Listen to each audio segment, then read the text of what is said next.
Hello youth, mayong adlaw. Matag usa ka nato dugay na jung nagalaga diha sa Ginoo.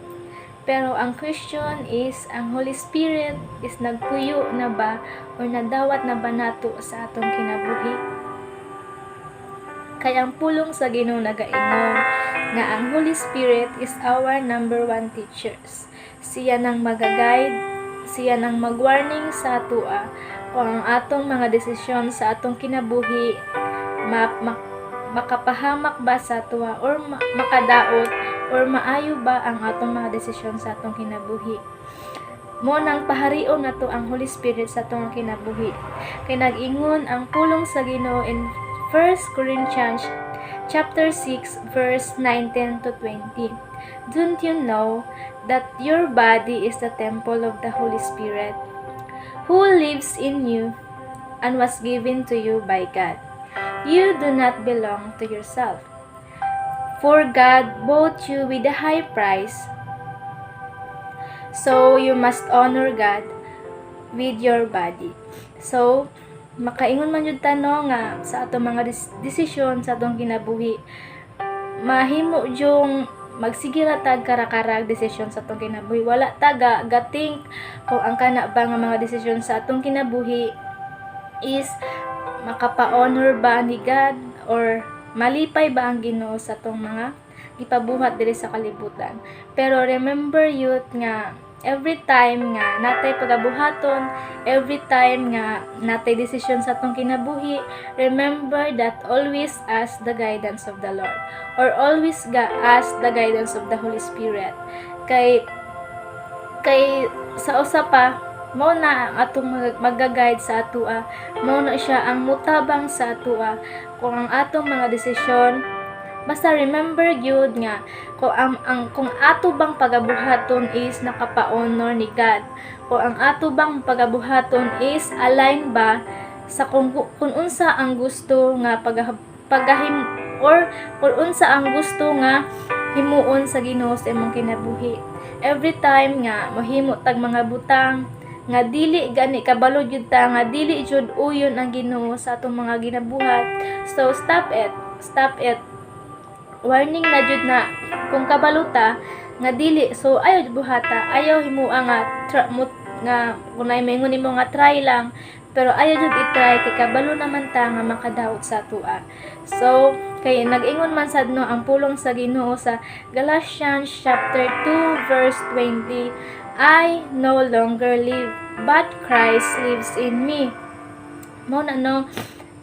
So I will live my life in this earthly body by trusting the Son of God, who loves me and who gave His life for me.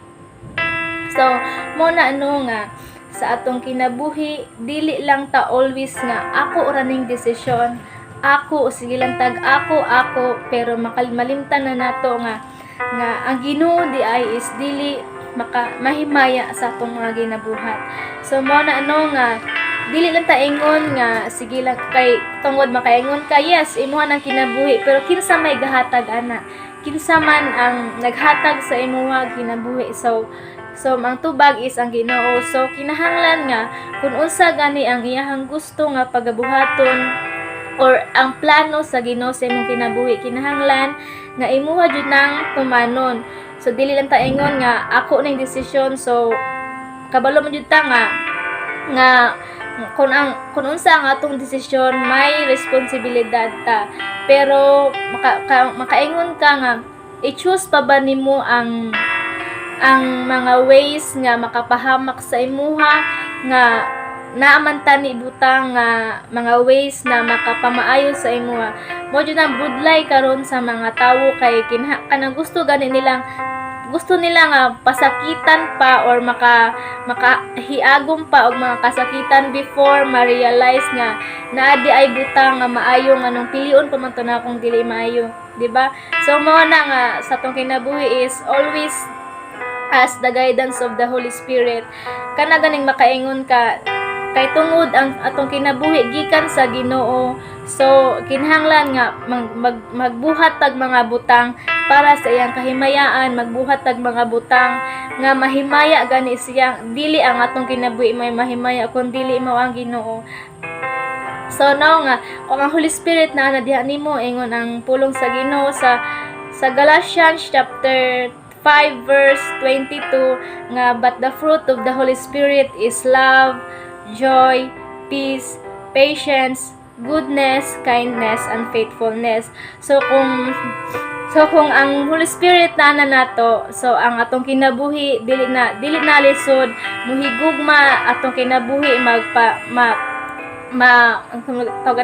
pay ka ng daghan nagpasensya, daghan nag maayo nga pagabuhaton sa mo na nga kung ang atong kinabuhi gani makaingon ta nga dili naman ako kayang mahigugma sa nagpasakit sa ako pero ang pulong sa Ginoo kung ang nag-ingon kung ang Holy Spirit na nagani nimo kaya na nimong pakamaayuhon ang nagdumot kanimo or kaya na nimong pakamaayuhon ang nagtunglo kanimo. So kung ang Holy Spirit na nimo dili na lisod sa imuhang mahigugma, dili ingon nga mahigugma sa imuhang uyab, dili ingon nga mahigugma sa imuhang kapikas sa imong kinabuhi kun dili mahigugma sad sa mga kanang makaingon ka nga dili gani maayo sa kanang dili gani maayo og batasan sa atong nga atong isig katawog mga dira nga higugma kung ikaw kanang Kristohanon na, so kaya na nimong mahigugma sama ni Jesus nga nahigugma sad niya ang naglutos niya, sama ni Jesus nga naghihigugma sad niya ang nagpasakit kaniya. So nga joy, kung nasad kay joy sa among kinabuhi, dili lang joy nga kana ganing kay nali kay nakay kwarta, dili lang joy kay tungod hayahay imong kinabuhi, kun dili sad makaangkon sad kag joy kun ang imuhang kinabuhi daghang problema, kun ang imong kinabuhi daghang kasakitan. No, daghan naman jud na mga character sa Biblia like Job. Although nga nakaasad siya sa Ginoo nga nganong siya nga buutan man siya, nganong siya nga nagalagad man sad siya sa Ginoo, pero in the last day gipili dia po ni Job nga nga i-choose Ginoo between sa iyang family, between sa iyahang mga kadautan nga nagpalibot sa iyaha. So mo na dira nga sa tong kinabuhi makaangkon tag joy as a Christian kung nata sa kalipay o kagul-anan digid na siya magkuan.